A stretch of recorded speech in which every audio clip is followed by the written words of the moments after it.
तो राम राम बसारा ने मैं थरा भाई मोहित कौशिक आगे हैं नई वीडियो लेकर माँ बोली हरियाणवी के साथ। उम्मीद है भी आपने पिछली वीडियो बहुत अच्छे तरीके से समझ में आ गई होगी। तो भी आज रात ने जो खबर आई है भी बहुत धमाकेदार खबर आई है। सीटी फार्म ओपन हो गया भाई। लाखों युवाओं ने इसके बहुत नुकार गोडे टेके बाट देखे थे जमानों को सूती डाल। अरे भाई वो पूरा हो गया है बल्कि सपना। फार्म काट दे भी 15 दिन का तरह फार्म ओपन होंगे। 28 महीने फार्म ओपन हो जाओगे भाई और 12 तारीख तक है जो फार्म भरे जाओगे। तो भी जमा खींच दो मीटर ने कोई डील ना बढ़ती हो। तो भी जमानू का ना दिन रात एक कर दे गणे कंधा में पहले तो कह रहा था फार्म किसी भी टाइम ओपन हो सके और एकदम कोई सूचना थी किसी पास के आज रात में हो जाओगे। गणा नहीं गणा कंधानी में 3 से 4 या 5 महीने अंदर आपका पेपर हो लिया होगा। और जब मैं खींच दो भी मीटर में सही बताऊँ जो भी आज आप करने जा रहे हैं पंचायती राज करने जा रहे हैं। हाँ और पिछली वीडियो अपन जो कराया था वाद्य यंत्र के बारे में बात कराया था। ठीक है पंचायती राज इंपॉर्टेंट इसमें आ जावा है। तो पूछा जावा है कि पंचायती राज का संशोधन कौन सा कराया गया था जिस तरह शुरू हुआ था भी 73वां संविधान संशोधन कराया गया था 1992-93 में पारित कराया गया था संसद में भी। ठीक है मतलब उससे सामने वो कराया गया था। पंचायती राज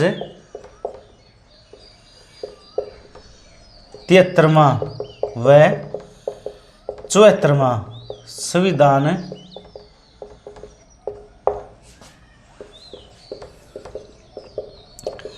संशोधन के तहत संसद में 1992-93 को पारित किया गया। अभी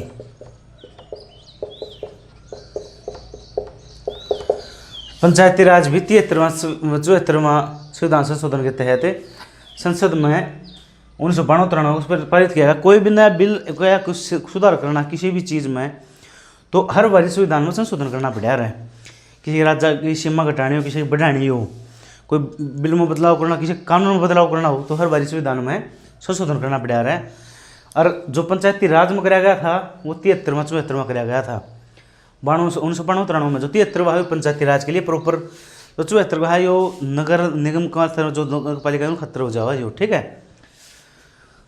तो और बात करा कि भी हरियाणा में पंचायती राज कद लागू हुआ। तो भी जो हरियाणा में पंचायती राज लागू हुआ था ना ये हुआ था भी 22 अप्रैल 1994 को भाई। हरियाणा में पंचायती राज लागू भी 22 अप्रैल 1994 को भी। और जो हरियाणा पंचायती राज दिवस बना हुआ है ना वो 24 अप्रैल को बनाता है। पूछ लियो है कि हरियाणा पंचायती राज दिवस कब मनाता है।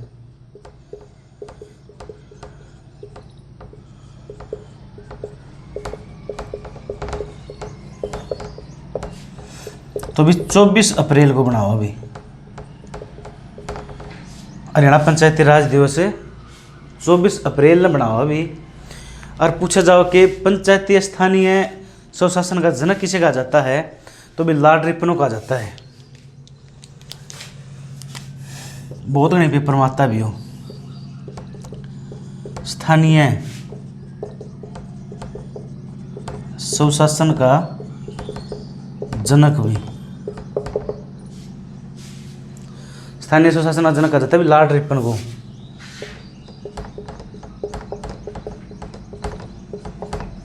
ठीक है लॉर्ड रिपन को इसका जो कार्यकाल था ना वो चलेगा था 1880 से लेकर 84 तक भी जो इसका समय था भारत में। इसको था भी हरियाणा में जो पंचायती राज का मतलब जनक मानना या स्वशासन जो स्टार्ट करा वो स्टार्ट करा था भी चौधरी भजन लाल ने। ठीक है 22 अप्रैल 1994 को जो है वो इन्होंने प्रक्रिया चालू कर दी थी। हरियाणा में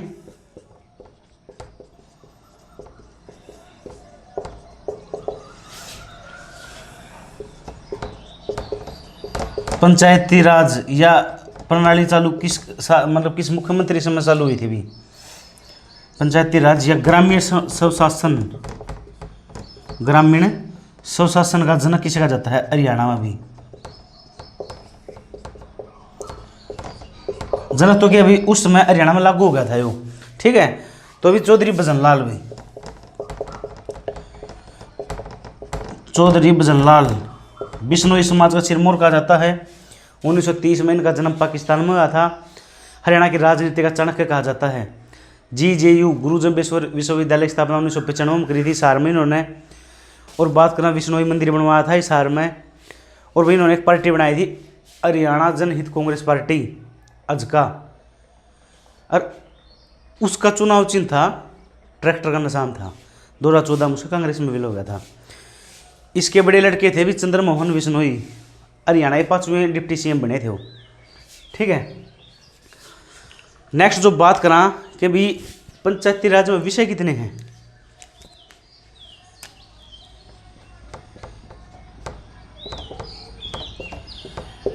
जो पंचायती राज में विषय हैं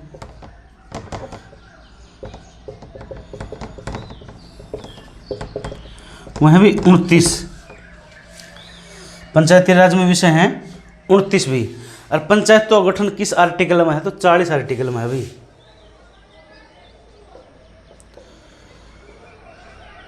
पंचायतों का गठन आर्टिकल 40 में भी, ठीक है। पंचायतों का गठन है जो आर्टिकल 40 में है। और बात करा अभी जो इसका संवैधानिक स्थिति है वो भाग नंबर 9 में है। और आर्टिकल 243 के तहत तक है। पंचायती राज की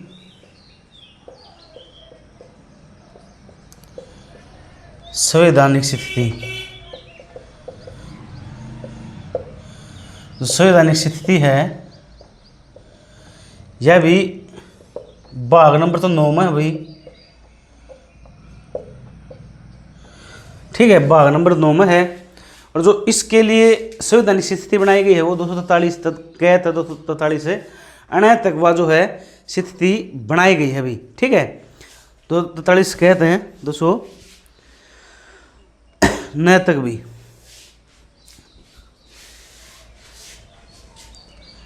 यहाँ पर लिख लेते हैं 243 कैसे 243 9 तक भी जो है संवैधानिक स्थिति बनाई गई है अभी पंचायती राज में, ठीक है। अगर पूछ ले वह कि भी पंचायती राज कितने स्तरीय है अपने उसमें, तो भी त्रिस्तरीय है भैया।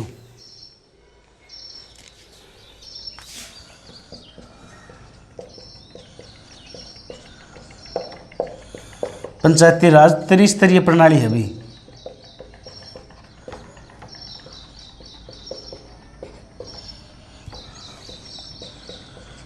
ठीक है।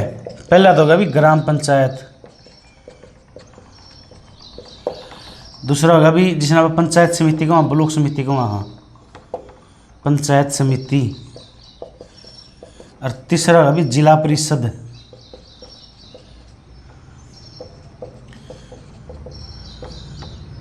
ठीक है।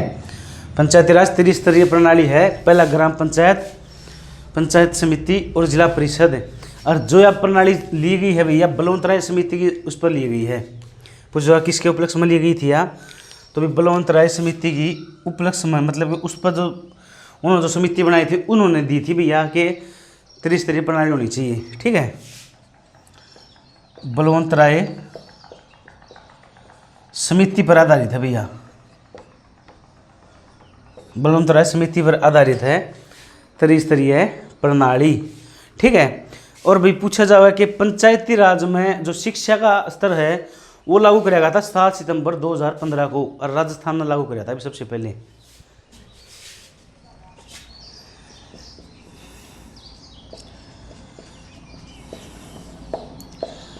पंचायती राज में शिक्षा लागू करने वाला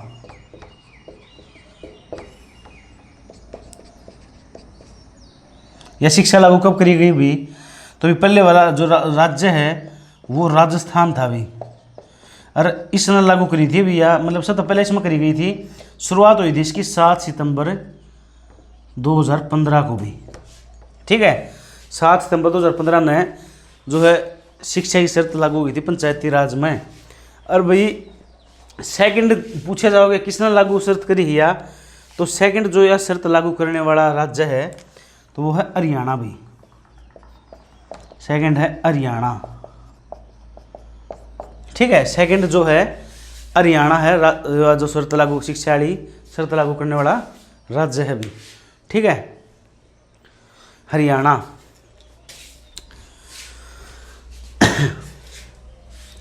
और पूछा जाओ अभी कि ईब किस राज्य में लागू हो रही है या लागू रह रही है, तो अभी यह राजस्थान ने बंद कर दी है, क्योंकि पढ़े लिखे वहाँ पर बहुत कम पावे हैं, क्योंकि वहाँ पर ढाणियाँ पर लोग रहे हैं भाई।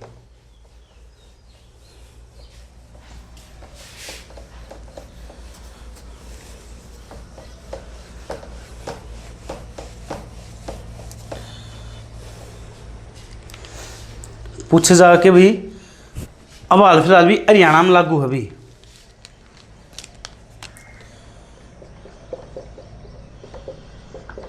वर्तमान में हरियाणा में लागू है भाई। ठीक है, हरियाणा में लागू है शिक्षा वाली जो प्रणाली है भाई। ठीक है, और वे पूछे जाओ भी कि भी जो सामान्य वर्ग है उसमें कितने पढ़े लिखे व्यक्ति होने चाहिए, कितने कहाँ तक पढ़ाई करनी चाहिए, जो वो फॉर्म भर सके सरपंच का या ग्राम सेवक का पंचायती राज का।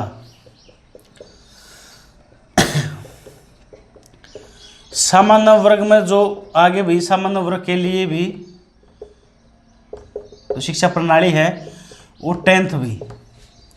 सामान्य वर्ग के लिए जो शिक्षा प्रणाली है वो 10th तक पढ़ा होना चाहिए। और जो भी SC कैंडिडेट हो गए वह महिलाओं के लिए भी, महिलाओं के लिए 8वीं पास होनी चाहिए भाई।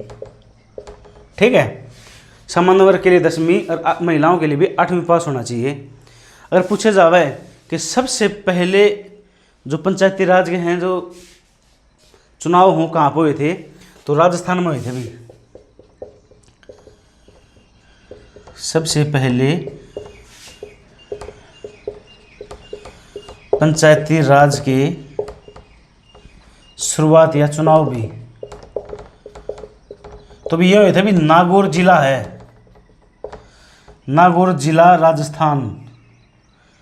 नागौर जिला राजस्थान में सबसे पहला है जो चुनाव शुरू हुए थे भाई। और जो वह डेट है वह है राजस्थान वाले भी 2 अक्टूबर 1959 को है भाई, जो ये यहाँ पे लागू हो गए थे भाई। ठीक है, 2 अक्टूबर 1959 है जो यहाँ पे लागू हो गए थे, मतलब चुनाव शुरू हो गए थे। सबसे पहले कहाँ पे हुए थे, नागौर राजस्थान में हुए थे भाई। ठीक है, वह डेट की थी 2 अक्टूबर 1959 भाई। 2 अक्टूबर 1959 में जो है नागौर राजस्थान में सबसे पहले चुनाव हो गए थे भारत में। और भाई 11 अक्टूबर ना आंध्र प्रदेश में हो गए थे भी। 11 अक्टूबर 1959 में आंध्र प्रदेश में जो है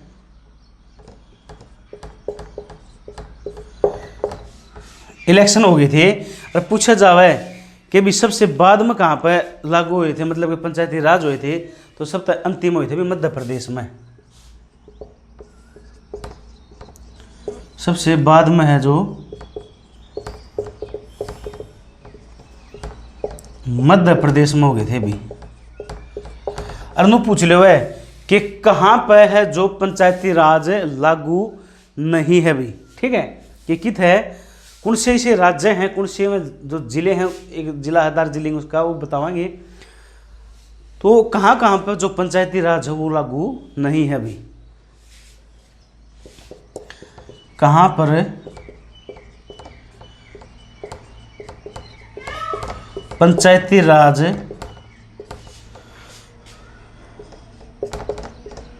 लागू नहीं है।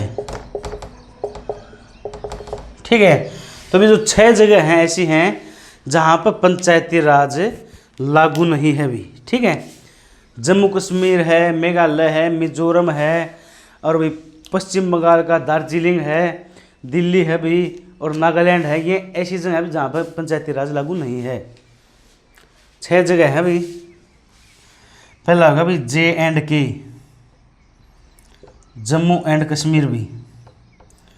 दूसरा है भाई दिल्ली, J&K जम्मू कश्मीर दिल्ली। तीसरा है भी मिजोरम,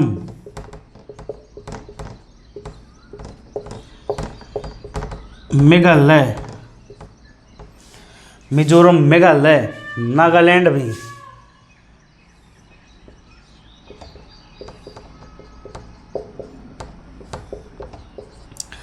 और अभी पश्चिम बंगाल के दार्जिलिंग जिले में, पश्चिम बंगाल के दार्जिलिंग जिले में भी।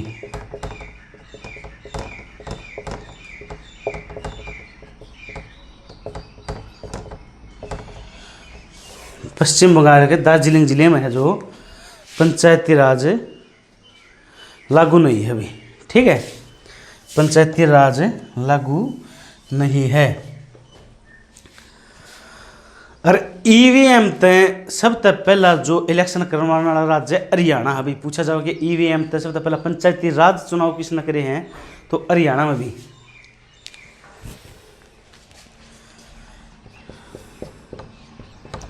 ईवीएम से पंचायती राज चुनाव करवाने वाला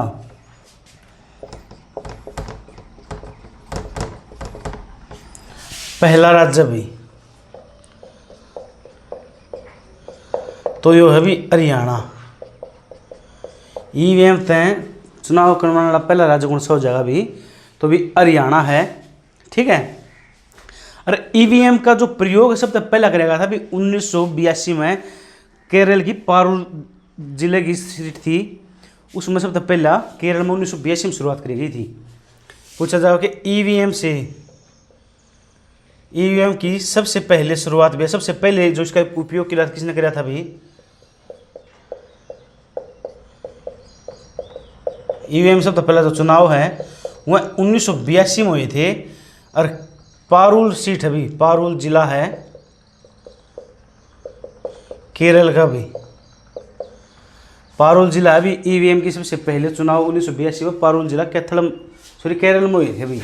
और नू पूछ ले भाई कि ईवीएम तो सबसे पहला किस राज्य ने पूरे चुनाव करे, तो भी गोवा ने 1999 में। ठीक है,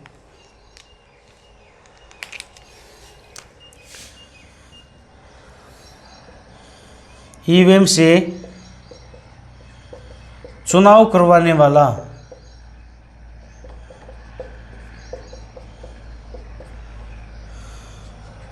भारत का पहला राज्य भी, यानी कि पूरे जो राज्य में जो चुनाव है, तो देखो सीट थी पहले शुरुआत हुई थी एक जिला में, पूरा राज्य ने जो पूरा राज्य में इलेक्शन है वह कौन सा राज्य में हुए थे, तो गोवा में हुए थे अभी 1999 में। गोवा में 1999 में हुए थे। और पूरा भारत में ईवीएम तो जो चुनाव हुए थे ना वो हुए थे अभी 2004 में 14वीं विधानसभा में भी।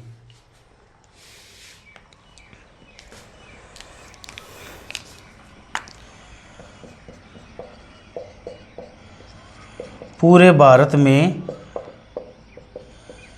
ईवीएम से चुनाव ये हुए थे भी 2004 में।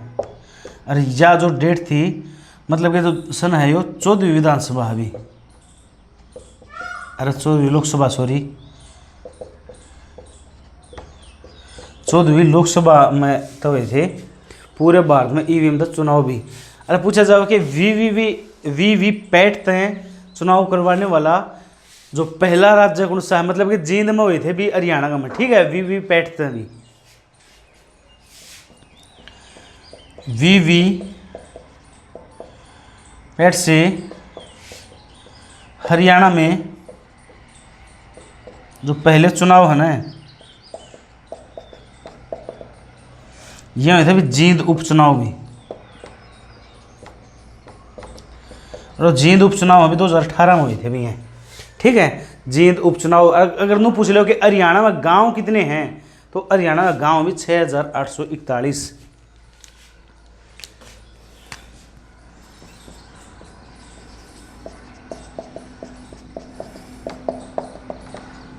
छः 6841 गाँव भी वर्तमान में 2011 की जनगणना के अनुसार अभी हैं।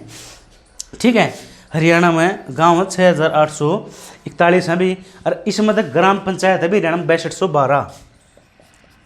पूछा जावे कि हरियाणा में ग्राम पंचायत कितनी हैं, तो ये हैं भी 6212 भी।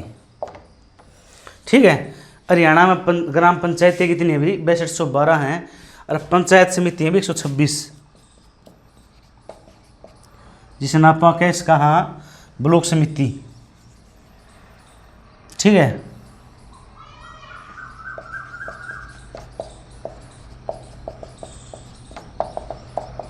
एक 126 भी ब्लॉक समिति, पंचायत समिति 126 हरियाणा में। ठीक है, ग्राम पंचायत है 6212, और जो सर्वाधिक ग्राम पंचायत है ना ये हाँ, तो ये यमुनानगर में भी सबसे अधिक गाँव भी यमुनानगर में है भी। आज थोड़ा टाइम कम है तो इसलिए थोड़ा स्पीडली ही चल रहे हैं। हाँ,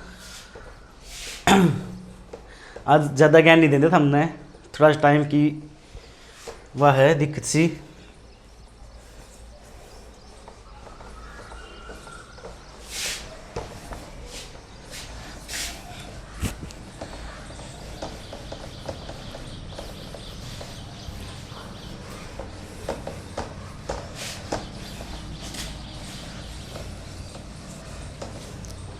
एक मिनट रुकना, एक बार देखते हैं कि हाँ, जो अपन पढ़ा है कि भी जो ग्राम पंचायत हैं यह सर्वाधिक है भी,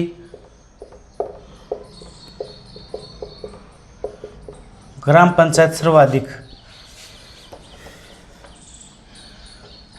ये हैं भाई अपने यमुनानगर में ज़्यादा भी। यमुनानगर में 629 हैं भी हैं, जो ग्राम पंचायत है यमुनानगर में 629 हैं। और भी सबसे कम हैं भी, जो पूछा जाओ कि ग्राम पंचायत कम भी वह हैं भाई अपने फरीदाबाद में 118 या 19 हैं, 119। ठीक है, ग्राम पंचायत कम है भी फरीदाबाद के 119 हैं। अगर पूछा जाए सबसे अधिक ग्राम सभाएं की थे तो वहाँ फरीद उसमें गुड़गांव में।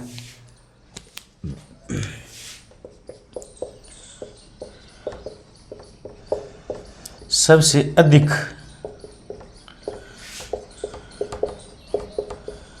ग्राम सभाएं हुई यहाँ भी गुरुग्राम में भी। ठीक है, सबसे अधिक जो ग्राम सभाएं हैं ये हैं भी अपने गुरुग्राम में।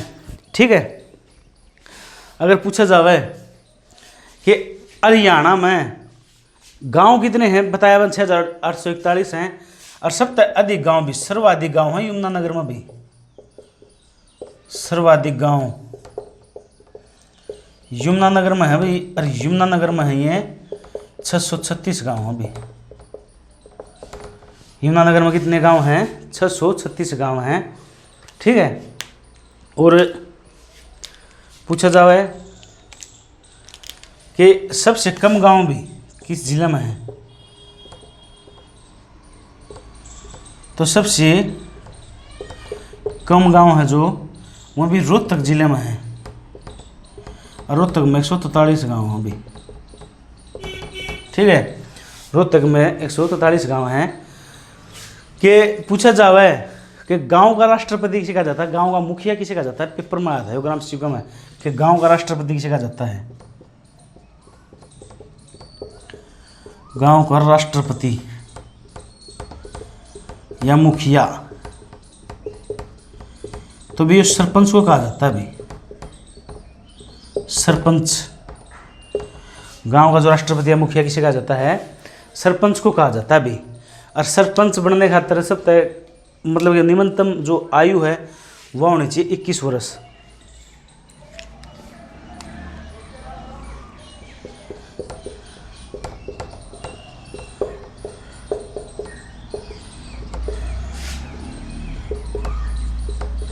जो आयु है भी या होनी चाहिए भी 21 वर्ष भी। ठीक है, सरपंच के लिए आयु है 21 वर्ष की है। और सबसे कम उम्र की सरपंच बनी थी भी रेखा रानी भी।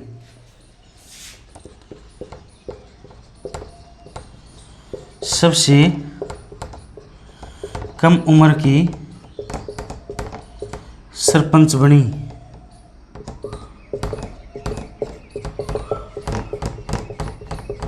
रेखा रानी भी। सबसे कम उम्र की सरपंच बनी थी भी रेखा रानी। जो रेखा रानी सरपंच बनी थी भी यह मात्र 21 वर्ष की आयु में बनी थी भी। ठीक है, मात्र 21 वर्ष की आयु में बनी थी। और इसका गांव है भी चापला मोरी, जो कि फतेहाबाद का गांव है भी। ठीक है, चापला मोरी गांव की है भी जो है, या रेखा रानी है चापला मोरी गांव की है। ठीक है, और पंचायती राज में जो SC व ST को आरक्षण दिया गया है ना, वो दिया गया था भी 83वां संविधान संशोधन 2001 को भी। पंचायती राज में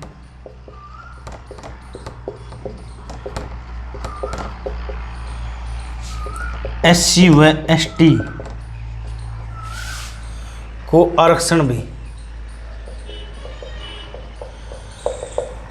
तो ये दिया गया था भी 83वां संविधान संशोधन।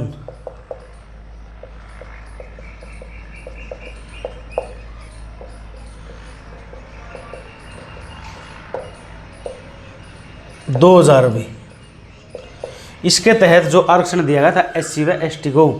और महिलाओं को कितने % आरक्षण है भी, तो हरियाणा में महिलाओं को 50% आरक्षण है।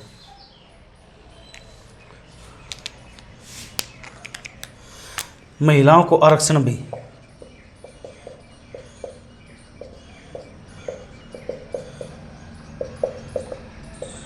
जो महिला को आरक्षण अभी 50% है। और भी पहले था भी यो, पहले 33% था भी, ये बढ़ा कितना कर दिया गया है, 50% आरक्षण कर दिया गया महिलाओं का।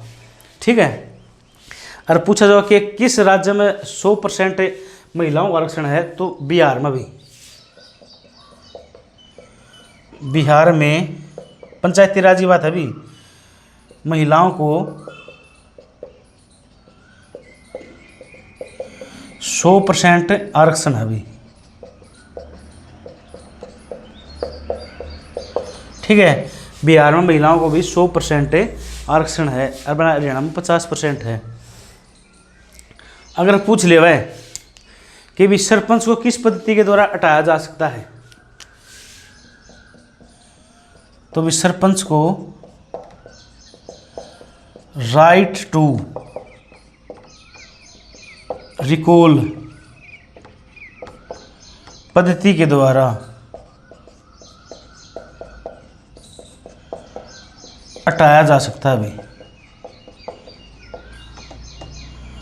हटाया जा सकता है। ठीक है, और अगर नू पूछ ले कि हरियाणा में कहाँ पर युवाओं को मतलब जागरूक करने के लिए चुनाव के लिए तो सेल्फी पॉइंट बनाया गया, तो जींद में बनाया गया। अभी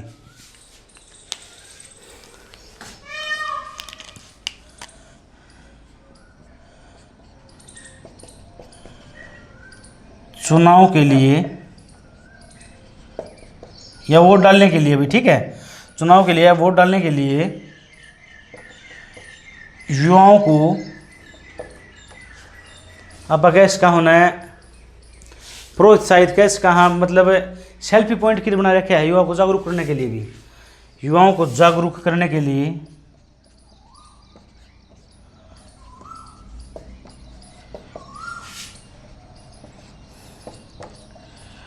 सेल्फी पॉइंट कहाँ बनाया गया है अभी, तो यो बनाया गया अभी जींद में भी। ठीक है, जो सेल्फी पॉइंट है युवाओं को जागरूक करने के लिए जींद में बनाया गया है अभी। ठीक है, और अगर तुम पूछ लो कि पार्क कहाँ पर बनाया गया है जागरूक करने के लिए, तो गुड़गांव में बनाया गया है। यार तुम पूछ ले कि भी चुनाव के लिए युवाओं को जो जागरूक करने के लिए पार्क कहाँ पर बनाया गया है, जागरूक करने के लिए जो पार्क बनाया गया है ना, वो बनाया गया अभी गुरुग्राम में भी। ठीक है, युवाओं को जागरूक करने के लिए पार्क कहाँ बनाया गया, हरियाणा में गुरुग्राम में। सेल्फी पॉइंट के लिए बनाया गया है जींद में भी। तो भी उम्मीद है आपने वीडियो अच्छी लगी होगी। तो भी वीडियो ज़्यादा से ज़्यादा शेयर करियो, सब्सक्राइब करियो और लाइक करियो। जो ही अपने खींच दो मीटर ना भी फार्म लगड़े हैं जमानो 10 अपने जो फुल तैयारी जो 100% देश को सबके में भूल जाओ भी, फोन रिश्तेदारी यार दोस्ती प्यार सबको मैं सब कुछ भूल जाओ, बस अपना करियर बनाने पर ध्यान दे लो। तो भी आज खतरा पर इतना ही कराएंगे, बाकी जो बचाव है इसके बारे में पंचायती राज का और भी बहुत कुछ रहता है वो कल कराएंगे भी। ठीक है, तो भी आज खतरा इतना ही। मैं थारा भाई मोहित कौशिक, मिला है कल नई वीडियो के साथ। तो राम राम बसा रहना है।